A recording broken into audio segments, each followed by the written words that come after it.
Next topic है वो है coeliac disease. Coeliac disease actually होता है कि जेनेटिकली ससेप्टेबल इंडिविजुअल्स होते हैं, उनमें ये होता है कि वो जब भी ग्लूटेन डाइट लेते हैं लाइक वीट, राय, ओट, बार्ले, तो उनमें इनकी इनटॉलरेंस होती है। जब इनटॉलरेंस होती है तो उसकी वजह से क्या होता है कि स्मॉल बोवल का जो म्यूकोसा उसमें डैमेज होता है और इन्फ्लेमेटरी प्रोसेस शुरू हो जाता है।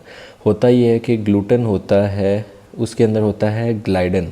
सो टिश्यू ट्रांसग्लूटामिनेज जो है वो डीएमिडेशन काज करता है और इसमें जो मेन कंपोनेंट ग्लाइडन है ना, वो काज करता है coeliac disease. So antigen presenting cells आगे CD4 पॉजिटिव टी सेल्स को एक्टिवेट करते हैं। Interleukin 1, tumour necrosis factor alpha, interferon gamma, ये एक्टिवेट होते हैं और ये विलस की एट्रोफी करवाते हैं। और इसमें ये होता है कि क्रिप्ट हाइपरप्लेजिया और साथ जो है वो इंट्रा एपिथेलियल लिम्फोसाइट्स और प्लाज्मा सेल्स मिलते हैं।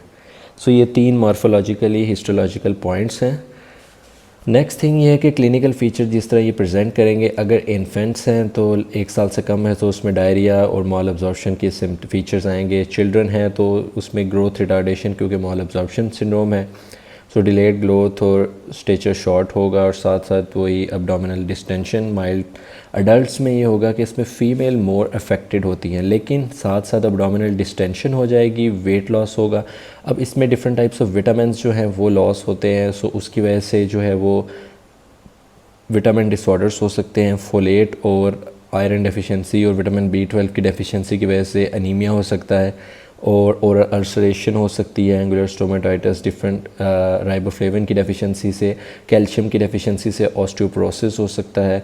सो these are the different types of problems that can occur due to the loss of different types of vitamins and minerals.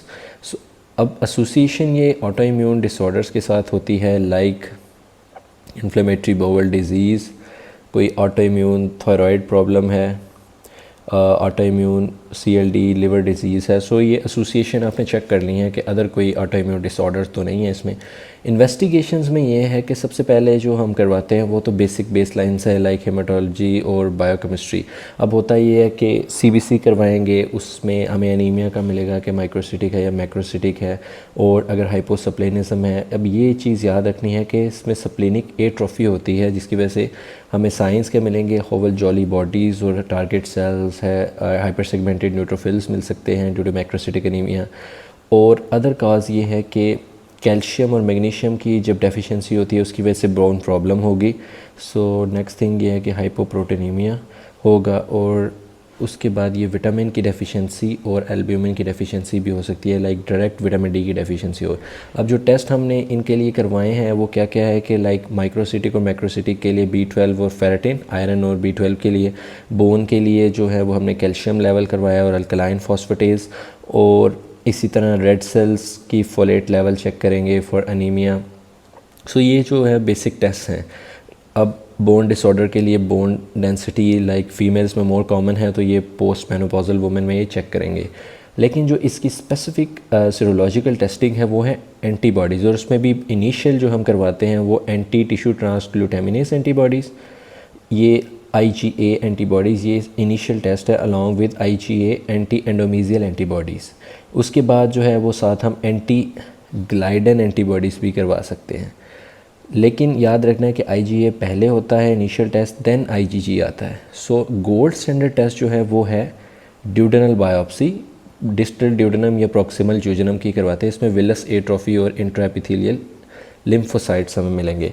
ये होगी इन्वेस्टिगेशंस। और लास्ट में अब सीलिएक डिजीज़ का जो सिंपल सा ट्रीटमेंट है वो ये है कि आपने ग्लूटेन फ्री डाइट देनी है और साथ जो भी मिनरल और विटामिन्स लॉस हुए हैं वो सप्लीमेंट करने हैं। So with in 6 to 12 months जो है वो ग्लूटेन फ्री डाइट से पेशेंट रिकवर हो जाता है। इसके साथ साथ आप नेमनोकोकल वैक्सीन और डाइट अगर आपने वीट, ओट या बार्ले नहीं देना तो उसके अल्टरनेटिवली राइस, मेज़ या पोटैटोज़ दे सकते हैं। लास्ट में ये है कि सब विलस एट्रोफी एक तो सीलिएक डिजीज़ में होती है, तो इसके अलावा डिफरेंशियल डायग्नोसिस में क्या क्या आ सकता है। सो एक tropical sprue, Vipul disease, lymphoma, ये आप लिख सकते हैं डिफरेंशियल डायग्नोसिस में। साथ ये है कि डर्माटाइटिस हर्पेटिफॉर्मस एक स्किन लेजन है जो एसोसिएट होता है सीलिएक डिज़ीज़ से। अब होता ये कहाँ कहाँ पे है, ये एल्बो में आपको मिलेगा, नीज़, बैक, स्कार्प एरियाज़। सो ये जो है अगर आपको स्किन लीजन कोई भी मिलता है सीलिएक डिज़ीज़ से एसोसिएटेड तो वो डर्माटाइटिस हर्पेटिफॉर्मेंस का आपको सिनेरियो में ज़रूर जिक्र करेगा। अब नेक्स्ट थिंग ये है कि इसको ट्रीट कैसे करना है, तो वो आपको मिलेगा डेप्सोन की ट्रीटमेंट देनी है और साथ साथ आपने ये करना है कि सीलिएक डिज़ीज़ को ट्रीट करने के लिए ग्लूटेन फ्री डाइट देनी है। कॉम्प्लिकेशंस जो इसमें डेवलप हो सकती हैं वो इसमें जो मोस्ट इंपॉर्टेंट है वो है T cell lymphoma, enteropathy associated होगा, साथ अल्सरेटिव जुजिनो इलियाइटिस हो सकता है कैल्शियम की कमी की वजह से, ऑस्टियोमलेसिया, ऑस्टियोपोरोसिस विटामिन डी की डेफिशिएंसी से, और squamous cell carcinoma of oesophagus, ये एमसीक्यू आपको आ सकता है, एसोसिएट है सीलिएक डिजीज़ से, और कोई भी स्मॉल बोवल कार्सिनोमा हो सकता है। ये आपकी मेमोराइजेशन के लिए कि ये होता है डर्माटाइटिस हर्पेटिफॉर्मेंस का लीजन जो डेवलप होता है सीलिएक डिजीज़ में।